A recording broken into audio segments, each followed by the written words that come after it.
paid off, won the national championship, the biggest thing that you can get in the US. So it means a lot. But it was definitely the most challenging tournament I've ever been to, given the competition and just the stature. Drone soccer is an esport that came over from South Korea around 3 years ago, and it's kind of migrated around the US.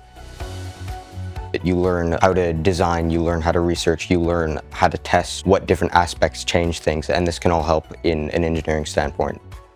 It's a pretty big educational value. I mean, it brings students together to collaborate, learn leadership, and it's a good team sport to learn. We won 2 years ago, but then last year we got second place to Cabrillo. But then this year we beat them in the final actually, and it was really nice because we're both from Long Beach, so we're kind of rivals like that. So it was just nerve-wracking, oh, are we gonna get that final point? Are we gonna win this? And we did. We're gonna go to Shanghai, China for the International World Cup, and we're gonna play against other countries. I went there 2 years ago, and we got first place, so hopefully we can do that again. I'm happy that we're going, and that's really all that matters to me.